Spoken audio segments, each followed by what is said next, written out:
Well, what a two flashback Saturday night. I'm joined on the phone by a very special guest. I'd like to welcome Mike Reno of Loverboy. How's it going, Mike? It's going great, Chuck. How you doing, man? Oh, really good. Thanks so much for checking in with us. New album just out in the U.S. stores this week called Just Getting Started. Now, of course, our friends in Canada were lucky enough that they got to hear it a couple weeks early, but we're getting it. It's in the stores now. Just Getting Started. Wow, it's so awesome to have you guys have a new album out. Oh, thanks a lot, Chuck. You know what? I consider this album future classic Loverboy songs. Absolutely. And, you know, and there's so many classic Loverboy songs. I mean, I remember it always seems like the States kind of are a little bit behind. Remember back in 1980, of course, you released, you know, the debut album, and Canada picked it up. Huge album. All of a sudden, the States said, oh, gee, maybe we should be distributing this. And then, of course, crossed over into the States, and lo and behold, what happened? Explosion! It's the truth. You know, we did sell I think we went platinum in Canada before that we even broke out in the United States. But because of the intensive touring in the United States, the people demanded that they have an opportunity to buy Loverboy's record. We were on tour at the time with the group Kansas.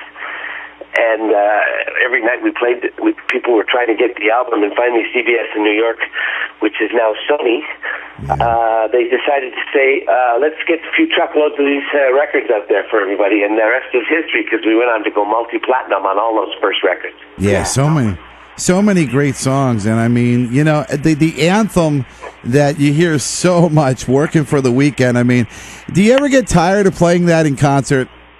Well, you'd think I would, but when I hear that cowbell and when I see the crowd throw their arms up in the air, I don't get tired of it. I love singing that song.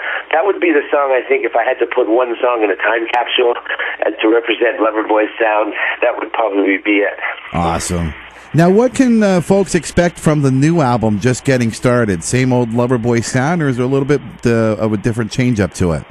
Well, you know what we did is we got the classic Loverboy guys playing the instruments, so it sounds exactly like Loverboy.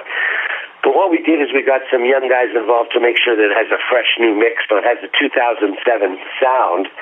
But the songs, and as soon as you start hearing me sing, you know exactly who it is, but you go, wow, does that ever sound good? What we did is we cranked the guitars up, and we cranked the vocals up, and we got the drums up. So basically we're right back to the meat potatoes like we were right off the first album. So it's right back to where we were. Oh, wow. And, you know, and of course, our hearts go out to the band. I mean, it's been 7 years, but with the tragic loss of Scott Smith, you know, that was something. How did losing Scott Smith affect the future of Loverboy? Like, did it encourage you in some certain way? After I stopped feeling sorry for myself, 4 months after the fact, I realized one day that Scott Smith would be proud of me if I continued waving the flag of Loverboy. And we had so many emails saying that we can't let two tragedies happen, which of course would be we lost Scott, but we don't want to lose Loverboy as well. And we got so many fans saying that exact same thing that I said to myself, I can't be selfish. I'm going to put this band back on the stage with a new guy. So we went to Winnipeg and got one of his friends to join the band. And he's been in the band for 7 years, and he's on the new album. And I wrote one of the songs on the album is what broke my writer's block, which is a song called Stranded. Yeah. I dedicated that to Scott. That's basically a song about how I feel being stranded back here on Earth, where he's off some magical place that you go to when this kind of thing happens. And it's kind of the way that I have to deal with it. So Stranded is dedicated to him, and it's about him. And it's kind of what kickstarted the writing of the rest of this album. That is great. And, you know, we're so excited to have you guys back.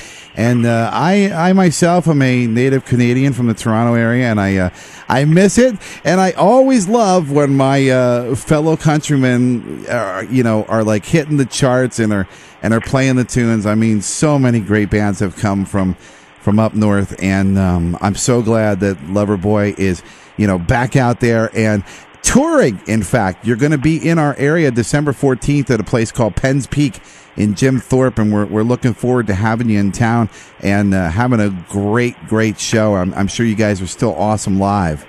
You know what? I think Loverboy is all about live, and that's why the new album sounds really live. It sounds live and fresh, and we can't wait to come down to Pennsylvania and play for you guys. That is great.